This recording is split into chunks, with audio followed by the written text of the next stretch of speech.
Hi කොහොමද හැමෝටම මේ තියෙන්නේ මම නිමාඩු දවසක ගත්ත වීඩියෝ දැන් නම් වෙලාව 5:00 විතර ඇති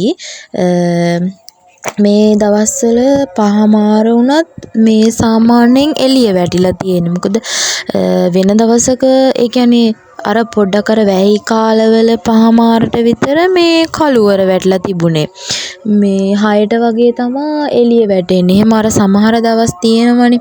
සමහර කාල තියෙනවා මේ පොඩ්ඩක් කළුවර තියෙනවා 6ට 6:00 වගේ තමයි මේ ඒ කළුවර බහින්නේ. ඒ වුණාට මේ දවස්වල එහෙම නෑ. මේ 5:00 විතර හොඳටම එළිය වැටෙනවා. දැන් ඔය 6ට වගේ විතර ඊට පස්සේ ඉතින් පොඩ්ඩක් එළියට වෙලා හිටියා. ඊට පස්සේ මේක නම් ගත්තේ 7ට විතර. ඊට පස්සේ චුට්ටක් මම ඉඳගෙන හිටියා.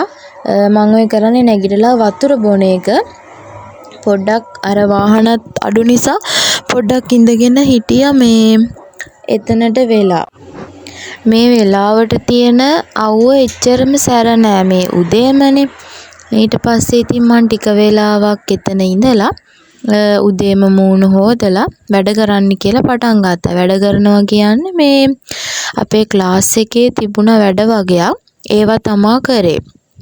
මේ පේපර් අපිට BS ක්ලාස් එකේ පේපර් පොත් දෙනවා. එතකොට අර පාඩමෙන් පාඩමට අදාළව තමයි මේ පේපර්ස් දෙන්නේ. එතකොට ඒ පාඩමක් අපේ ඉවරයි. මේ ඒකට අදාළ ප්‍රශ්න ටික තමයි මම උත්තර කරේ. ක්ලාස් තියෙනවා. ඒක නිසා ඒකට තමයි මම කරේ උදේ මේ වැඩේ කරලා ඉවර වුණා.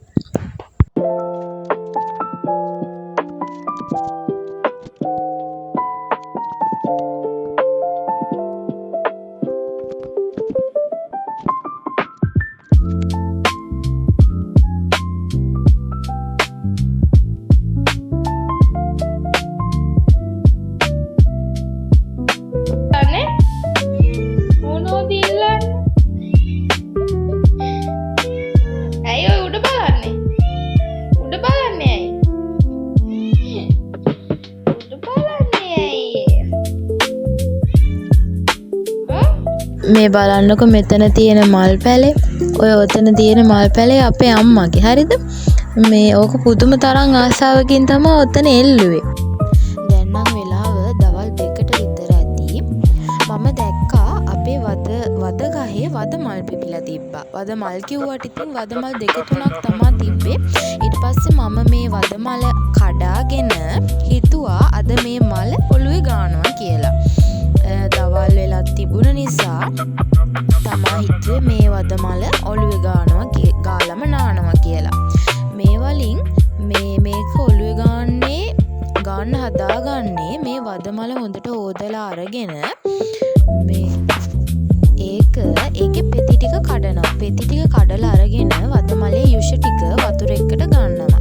ඊට පස්සේ අන්නේ වතුර එක තමා අපි නාන්න විනාඩි 5කට විතර කලින් මේ අපිට ඒක ගාලා තියලා නා ගන්නත් පුළුවන්. නැත්තම් අපි නිකන් නාන වෙලාවට ෂැම්පූ එකක් වගේ මේ වද මාලෙන් හදාගත්තේ වතුර එක ඔළුවට දාගන්න පුළුවන්. ඇත්තට මේක නිකන් මේ ෂැම්පූ එකක් වගේ මේ ඔන්න ඉතින් දැන් ඔය මට පෙන්නන්නේ අපේ අම්මා ඇඳුමක් මහලා.